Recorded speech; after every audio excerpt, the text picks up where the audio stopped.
Welcome back to the Fronczak Files. I'm Paul Jack Fronczak. And I'm Tracey Hastings. Last week on the Fronczak Files, we spoke with Dr. Angela Williamson, a driving force in the identification of the real Paul Fronczak. Through her work with the National Center for Missing and Exploited Children, Dr. Williamson shared groundbreaking insight into the genetic genealogy, investigative strategy, and sheer determination it took to uncover the truth in Paul's decades-old case. But today, we're shifting the focus to the search for another missing person in this tangled family mystery, Jill Rosenthal, my twin sister. Our guest is Nino Perrotta, former U.S. Secret Service agent turned private investigator, who not only became my investigative partner, he became my friend. Nino played a critical role in helping me track down elusive members of my biological family and following leads that law enforcement overlooked or ignored. His persistence has taken him deep into the shadows of this case and closer to answers than ever before. This is Episode 7, Part 1, The Investigation. So Nino, welcome to the Fronczak Files. We're so honored to have you here. Before we dive into the Rosenthal case, can you give our listeners a brief overview of your background? You've had a fascinating career, from serving in the Secret Service to working on high-profile investigations. And I think it'll help people understand the perspective you bring to a case like this. Paul, thank you. It's an honor to be here with all of you. Looking forward to continually working with you on this and other projects. So I started my career as a civilian investigator for the City of New York, Civilian Complaint Investigative Review Board, which was at the time managed and run by the NYPD, but because of many of the issues that there in corruption that New York had, it was converted to an all-civilian investigative agency. That's where I cut my teeth, actually, in doing investigations. And then from there, the District Attorney's Office of the Bronx County, where I was a civilian, it was called a detective investigator position. And while I was working street crime cases there, I got a call from the Secret Service, and that's where I began my career in federal law enforcement. Retired from the Environmental Protection Agency, and just before I retired, I was with the Board of Governors, Federal Reserve Board, working as an agent protecting the chairman of the Federal Reserve. So I'm now a civilian and excited to be in that category after almost 30 years of like government. Are you? I'm so excited to say I'm a civilian. So that's my career. Yes, I've had some interesting cases, some very high profile cases, some very interesting cases. But at the end of the day, I will start with this, and it'll probably end with this note. And that is, you have to believe in the work that you do. You have to take ownership in the work that you do. You have to understand that every case is important, not just some cases. And it is not easy to do the work that we do, as you know it, because you have lived it with your investigation of finding your sister. So on that, I'll as they say in Washington, since I'm from that area, I'm going to yield back time. Well, why don't we start here? Nino, would you like to tell us about the first time that you and Jack met? It's interesting. I had a private investigative security consulting business always as a secondary thing, with, of course, approval from the government. And one day, a client of mine referred a person that was helping Paul with his case. His name was Alex. And Alex was the one that introduced me to Paul. And I remember this call, an exciting call. Paul was, and has always been, so exciting, so positive, so driven, so dedicated in trying to find answers to his life, to his family, and obviously his sister, his twin sister. So that's how that connection took place. And I have to tell you, I think this was somewhere around 2017 or 2018. Paul, I go back to text messages and they go back to 2018. Was it before 2018, or what do you think? I think that's a pretty good time frame, because we had found some answers, but we really needed your expertise. Right. Okay. So let's say 2017, 2018, I was introduced telephonically to Paul. And for years, let me underline that, for years, never met Paul in person, but talked to him almost every day. Sometimes in different hours, because he was on the West Coast and I was on the East Coast, and an idea would pop up in his head. He would text me, and then I would have an idea, and I'd text him, And if you looked at the text messages, which I just did, they're 2, 3, 4, 5 in the morning. Crazy times. Crazy. Yeah, for sure. Loved it. Loved every minute of it. Loved it. That's great. That's a great segue into how close you guys ended up becoming, obviously, as you researched this, and it sounds like also became friends along the way too. Absolutely. Yeah. So what was your initial impression of the case when you first were briefed on it? Well, I was concerned. I couldn't believe, even with all the things that I have seen and experienced in law enforcement, I just couldn't believe the possibility of a parents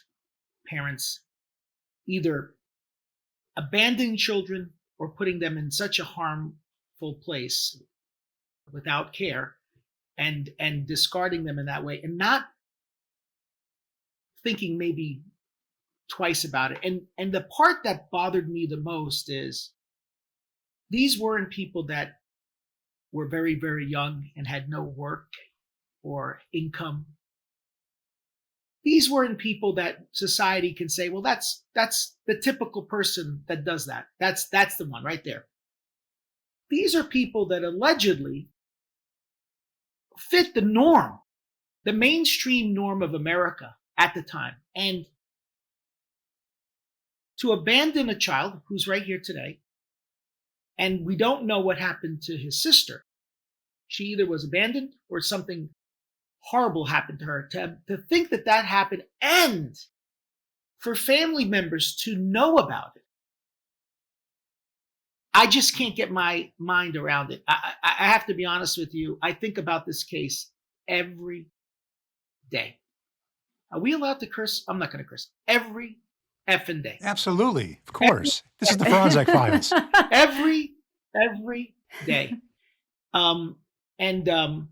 There isn't a day that goes by that I don't think about this case. And then I think about Paul, Jack, and how much he thinks about it. And to realize, I'm going to take it one step further, to realize that people had information and they didn't take some action, because at this point, I think we would have had some lead from the past where police were notified. Now, I could be wrong, but that a family member or a neighbor didn't inquire with the police and say, so-and-so had 2 children here. We think something happened. Can you look and investigate it? And I hope I'm wrong, but I don't believe I am. None of that. So to all of that really is, to answer your question, what bothers me, what keeps me thinking about the case is that part, is the inhumane, the evilness that exists amongst us. Powerful stuff, for sure. And again, another case of how we see people who come out from the outside into your case, how it affects them in their personal life, not just their professional life, but how they carry it with them. And it affects the people. There's just something about this case that you can't forget. So when you started digging around, tell us some of the things that you found out as you started digging into the case at first. I knew that Paul was the lead investigator because in such a matter, you need to have somebody who's the lead and you need to have the support elements. And what I wanted to be, because there was so much work already done by Paul and Alex, that I wanted to make sure that where they had issues or gaps, maybe to fill those gaps in those issues, right? So ideas would be presented. We would discuss them. We would go back to them. And at times, I would have a question, and they may already have had this answered several times before, but I wanted to hear it again. I wanted to hear what they had told me. So there was a lot of that going on. And the support element was actually what led us, and if it's okay with all of you, what led us to, I believe, one of the most important things that I was a part of, and that was a family member that ended up being for lack of better words, just a homeless person in New Jersey. My uncle. Yeah, Ron. Am I correct? Was it Ron? Leonard. Leonard. I apologize. Leonard. Anyway, Paul and Alex were looking for him. Again, Paul being the lead. They were looking for him. They wanted to speak to him, and they couldn't find him. And I said, let me try. Let me look at him. And I believe, Paul, correct me if I'm wrong. There was an FBI investigator, private investigator, that you had tasked on this earlier. And I don't think he was able to produce anything. And I love the fact that it was an FBI agent, because being a Secret Service agent, we always had a battle with the FBI that we were better, they were better, we were better, they were better. So in this case, I won, meaning the Secret Service won. The FBI lost. Sorry. Well, anyway, so Paul provides this information, and I just did, and this is, I think this is going to be absolutely amazing to all of you. This is now old school stuff, right? Okay. I never left my house.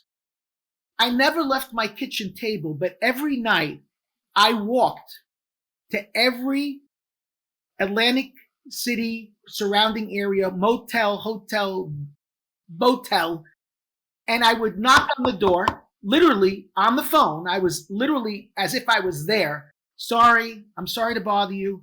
Sometimes 10, 15 calls until I got the right person. Some of these people were foreigners that owned these little places that worked there. Oh my God, what I had to go through. Sometimes I would use an accent to pretend I was that like them. I remember this poor guy who was Indian. I was Indian at that point. I'm not going to do it on here. But, and again, I'm not berating or disrespecting any cultures, but sometimes you have to relate. And I would become simple like that person was, because they were simple. And I would say, is my mail there? And I would assume Leonard's identity. I left my mail. Hello, this is Leonard. And sometimes, most of the times, there was nothing at these places, but I would check them off. And I did this, at the time it was at 78 hotels and motels that I called. Oh, wow.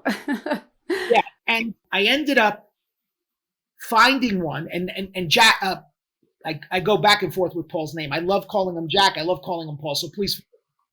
I'll answer to both. I know, I love it. So Paul, I give Paul a location where we know he was at, but because of timing, he was no longer there. Is that right? Remember, Paul? It was like the line, red carpet inn or something. Oh, a classy joint, right? Yeah, something like that. And so I'm working as a private investigator. So, you got to wait for Paul to fly in and Alex to fly in. And again, remember, years I worked for Paul and never worked with Paul, and I never, ever met him. So they get there, they're disappointed. I go, don't worry about it. So we do another 70 or 75 hotels. Calling, hello, this is Leonard. Pretending to be Leonard, or pretending to be a cleaning lady that left something just to get a break. And then finally, I got the break. Yeah, he's got all his mail here. Leonard's got all his mail here. He's supposed to come get it. And I don't remember the motel that I called, but it was one of the, let's say at the end of the day, close to 250 of these places. And they went and got him. They found out where he was. After that, they engaged him and they were able to talk to him. But, and again, remember, this is something that's 50 plus years old. People are passed away. People are no longer in the area there. And they want to talk to somebody that can give a little bit of information. And here's this guy, Leonard, who then shortly thereafter passed away, right, Paul? So if we had not gotten a hold of him, you may never have gotten the opportunity to talk to him. So, right. So yeah. To me, that was one of the most, and again, I know you wanted to know how we started and how we operated, and I went right into this little piece of meat of the investigation. Well, Nino, you glossed over the best part. You actually talked to him about having coffee with him and stuff? Oh, yeah. Everything was always personable. So Paul is bringing the details, and I'm being a little bit shy about it, but when I'm on these phone calls, I would send chocolates. I would send flowers. If the reception was nice, I would call back and thank them, maybe 2-3 times, put in a review that they were great. I did everything I could possibly do to win the hearts and minds of these people, because think about it. I can't get down there and spend weeks literally knocking on the doors, but I can spend hours and hours and hours, countless hours at home calling. And one of the things that I think I'm really good at is making people feel comfortable on the phone. And yes, I should have been a salesman, but what can I tell you? Maybe my next life. But at the end of the day, that's how we got to Leonard. Because remember, this is not the FBI. This is not the Secret Service. There isn't an army behind Paul in investigating his sister. In fact, there never was. There never was. It was always a few people like those that are on this call right now that were dedicated and pushed the envelope. And just to clarify, Leonard is the brother of Gilbert, who is Jack's biological father. Correct.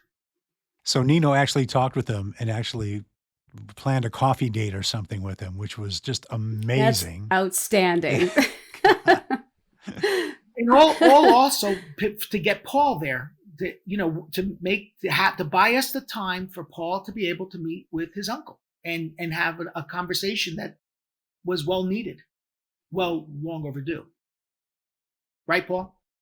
And of course, like everything else in the story, it didn't work out. By the time we got there, he had vanished. He was kind of like a grifter. He was off the grid. He would just go. And so Nino's like, "Don't sweat it. You know what? I found him once. I'll find him again." And sure enough, not much longer, Nino reaches out and says,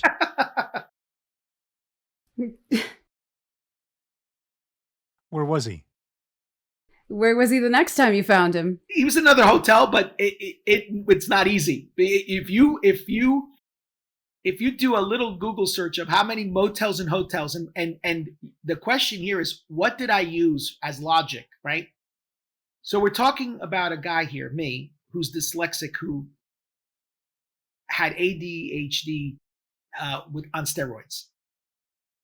And I should share this with everyone. My first law enforcement experience was as a patrol, to be a patrolman in school. And I remember I was punished by the teacher because of some reason. And I was so discouraged, I threw the badge in the corner of the hallway and left the school. This teacher found the badge, and the next day gave it to me and said, "Look, you made a mistake, but you need to keep trying and you need to keep going. Don't give up."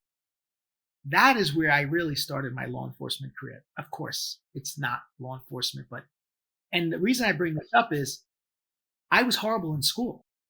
But what I do see numbers I can see things clearly and decipher them very quickly without putting any pen to paper. And one of the things I did was I said, what does he make a month on his he was a veteran, military veteran. And I figured what he was making a month and what he could pay per day to be in a motel. Remember, this is not Courtyard Marriott's here. We're talking about motel. And I said, I think it was something bizarre, like something like $27 or $37 a day. And I looked for only those hotels. That's the secret sauce that I used. It's crazy. It's all crazy. It was like let me do a calculation. Someone will never figure it out with real math, right? But I'm like, wait a minute. This guy makes so much money as a veteran. I figured it out. I called and figured out what his salary would be, his pension. He was Navy. Wasn't he in the Navy or something to that effect? Or he served in the military? I think so, yeah. And so that was what I used. Leonard's daily cost was what I used to hone in on the hotels and motels. Again, Motel 6 is like the premier if you wanted to know what kind of hotels he stayed in. What was the one that you said you found them at? Paul, what was that? The red carpet lounge? Oh my God, it's like the Red Lion or something. Oh my God. I walked up to the bulletproof window to talk to the guy, and I was like, what kind of place is this? Real classy joint, it sounds like. Classy, yeah. quote unquote. So the hotel thing didn't pan out, but Nino was able to find him in one place where he couldn't run away, and that was the hospital. He was in the same hospital that Jill and I were born in, Atlantic City Hospital. and he wasn't doing so well. So Nino said, I think you got time to catch a red eye this time because he's not going anywhere. So Alex and I jumped down there, and there's no security in the hospital. I could have been a hitman. I just walked in and said, I'm Jack Rosenthal to see my uncle. Bzzz, come on in. I'm like, what? So we walk in, and there's this old man just sitting in this chair by the door, screaming about how the nurses are trying to kill him. Everything's a conspiracy theory, and they're trying to drug him and take his money. His $27 a day? Yeah. But, we started talking, and he's like, he became kind of lucid, and he was like, you know what? I remember you and Jill and how your mom dropped you guys down the stairs one time, and, your mom was always drunk, and it was just a bad situation, and how when she dropped us, Jill was laying on the floor, and I ran over to him. I was hugging his leg, and he said that he thinks that something might have happened to Jill from that fall, but then he said all of a sudden the twins were gone, and that was it, and that's really all the information he had. But that was the closest I came to my family because that was my dad's brother. And it's only because of Nino and the way he tracked this guy down more than once that nobody else could find this guy. Yeah, the right man for that job. Yeah, it was something. And for those that are listening, that will listen as well, that second time, it was one of the motel folks that gave me the lead that got me to the hospital because they were holding his mail and he wasn't feeling well, and they had mentioned that he was in the hospital, and that's when we went to work into locating him. So that was where everything came from, for Leonard at least. It was crazy. And so I was trying to really find my sister, which I'm still trying to do. And I did not want to open a missing persons case because to me, once you do that, then you're locked out as a civilian. You're not part of the investigation anymore. But Alex and Nino and I talked about it, and we figured that was the best course of action. So I went to ACPD, and I started filing a missing persons case. And I got to meet a detective. He gave me a case number, and I thought, this is it. We're going to be able to start this. We're going to find Jill. Because I wanted to work with NCMEC, the National Center for Missing and Exploited Children, but you needed to have a missing persons case number, which I didn't have. I finally get one. I call NCMEC. They said they'll start working on it, but they have to verify the number. Next thing you know, it's a year that goes by. Nino and I are trying to get a hold of this detective. We cannot get a hold of this guy. The number's fake. It's not a real number. It's not going through.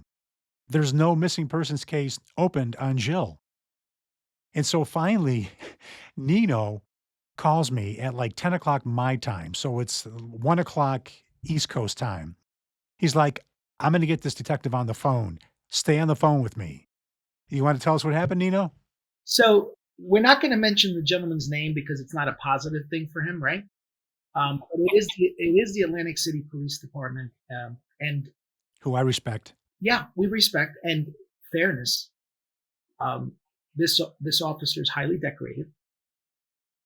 But again, there's levels of investigations and those that can do the investigations. And he might be great at doing certain types of cases, but this particular type of case requires a different level of investigative experience. And I don't think he was ever interested in investing time in it.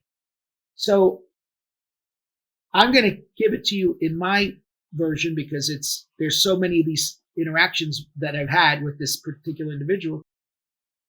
I believe that if I could get Paul on the phone, there would be some level of authenticity, and maybe his heart would feel something and realize that this man is looking for his sister and wants closure. And there's trauma here, and there's so much going on. And I got him on the phone, and from what I remember, it was more to kind of infuse some sort of positive response.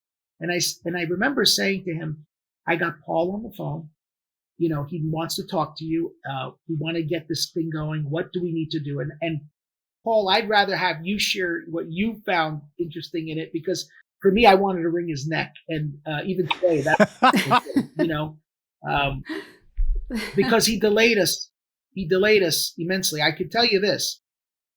What he could have done is he could have gone to visit, which is Paul's sister that lives in Atlantic City.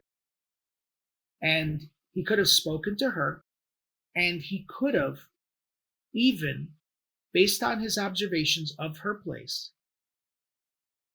done a search warrant, because there were things in her apartment, in her mobile home, that I felt, because I went there, and we could talk about that in detail when Paul brings it up again, but that I believe were dated in time of her mother's time on this earth.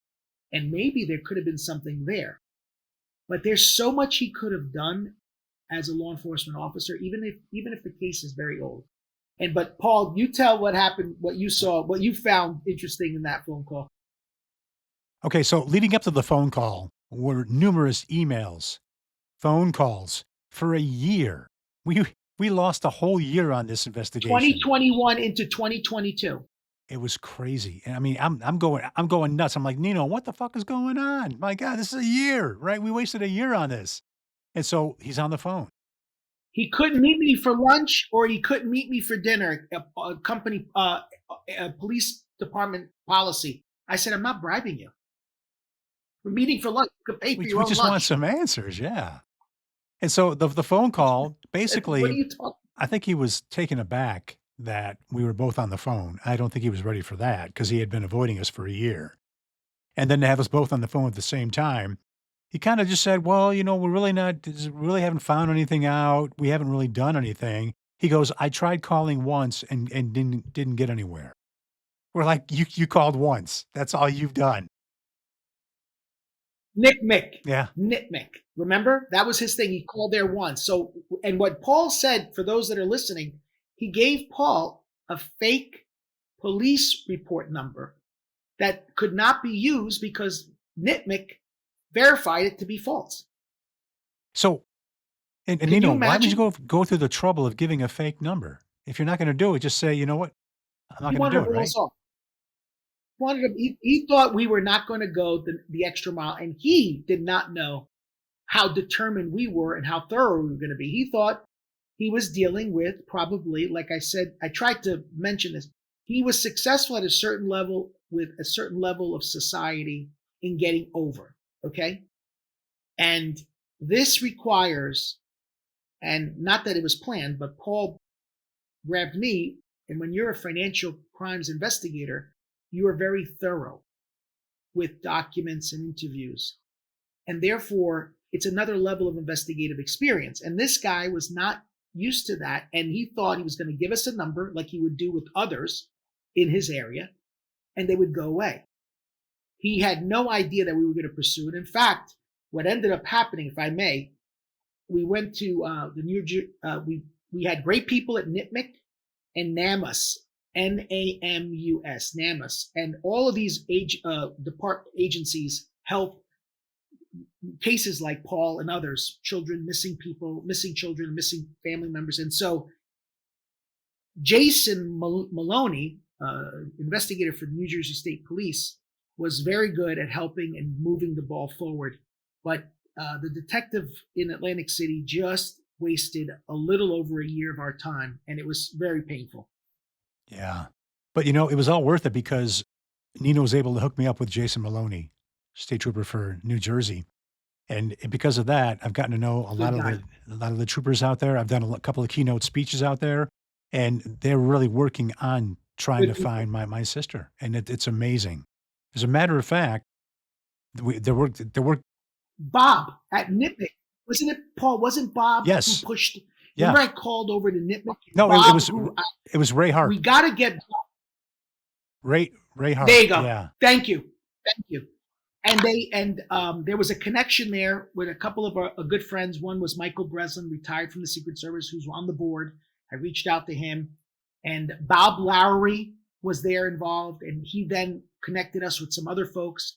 And that began the ball of pushing, getting the right investigator to take ownership. And almost like someone who's getting surgery done, you want to find the right doctor that's going to take ownership and cure your problem.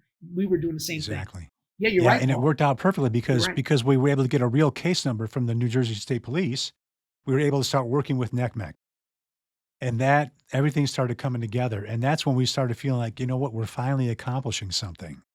And that was a great feeling after all that time we went through just wasting time. Man. But we never gave Absolutely. up, Nino. Painful. Nope. Never. Not And until we we never find will my either. sister. God. But it's just, I mean, That's just the right. ride, just the journey, you know, and the stuff. You are just incredible at Yep. what you do. And I hope you never stop, even though you're a civilian. Oh, I won't stop, and I won't. But thank you. You're too kind, Paul. Love working with you, and now Tracey with you and others. Looking forward to doing some great stuff here and pushing that envelope, hopefully to get some answers that could put a closure to this chapter. I hope so. I hope so. Man, always a pleasure to see you, sir. Oh, by the way, I'll never forget when you and I were walking in the rain in Atlantic City, and my grandma lived right off Georgia. Our first time we actually met. We actually met, and we Yep. actually have the picture right here. If you can see it, right there. I do. I see it right behind you. Yep. I was 20. I think I'm at least 15, but I'll say 20 pounds heavier there. I look better now. Well, you look amazing either way. And so we were hanging out at Angelo's Pizza Tavern, whatever, Italian Tavern. That's Yep. where anybody in Atlantic City hung out. And we had a couple of ice cold Stellas, and we started walking around the neighborhood, and we ended up outside of Nicky Scarfo's house Yes. because my grandma lived right down the street from where he was. A stone And throw. my dad was a cop supposedly in that time. So you had a cop, you had the Jersey mob, and you had everyone over at Angelo's, That's right. right? That's right. Amazing.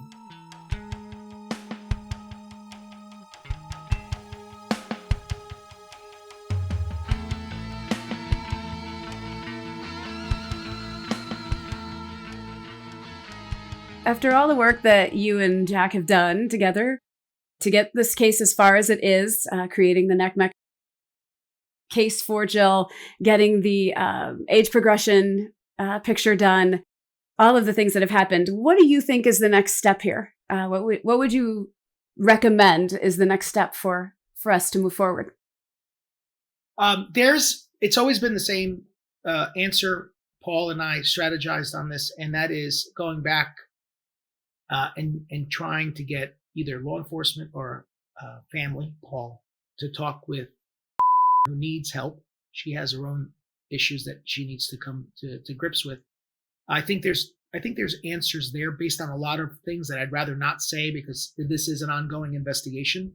But I think has the keys that could unravel what happened or where Jill is. And one thing that is factual, she did make a statement that Paul is well aware of. When Paul, I think your book was published, right? I think it was when an article or a book was published. She said the other twin is fine. She's living and she's fine. And then she clammed up. I met her, and I don't understand why a sibling would be angry towards anyone that's trying to find their sibling. So that to me is a problem. And that is why the Atlantic City PD, I'll say it again, the Atlantic City PD should take ownership because it's in their jurisdiction. They should do the right thing. There are many different ways to compel a witness to testify. There's so many different things that they can do, and yet nothing was done. Now, hopefully, the Jersey State Police could do something on that. But that is where I think if this case needed to go anywhere, we got to go back to.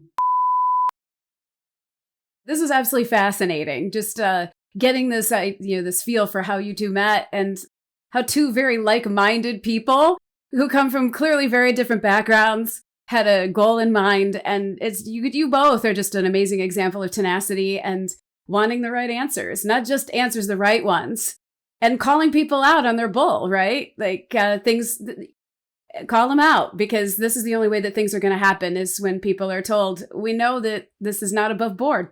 I got to tell you, when Nino called me and said, hey, I need you to get on the phone about 10 o'clock your time, it's 1 o'clock here in the East Coast. but I need you to jump on the phone real quick. And when Nino said that, I'm like, I'm on the phone, man. I'm here. It's just because you never know what to expect, right? Yeah, and I don't know of a more important case than one that involves the life of a human being. So if there's a case more important, can somebody explain it to me? I'd love to hear the explanation. And whether it's a case 50 years ago or yesterday, they were all important. I think that's the whole purpose of law and order, was created to protect human life first, right? Everything else is secondary. So well said. Right? Yeah, so well said, Nino. When Absolutely. You're telling me that this is an old case. We're not doing it. You're not doing it because it's an old case? What does that have to do with anything? It's human life. Yeah, Jill's case is the second oldest missing child case in New Jersey. There's only one that's older than her.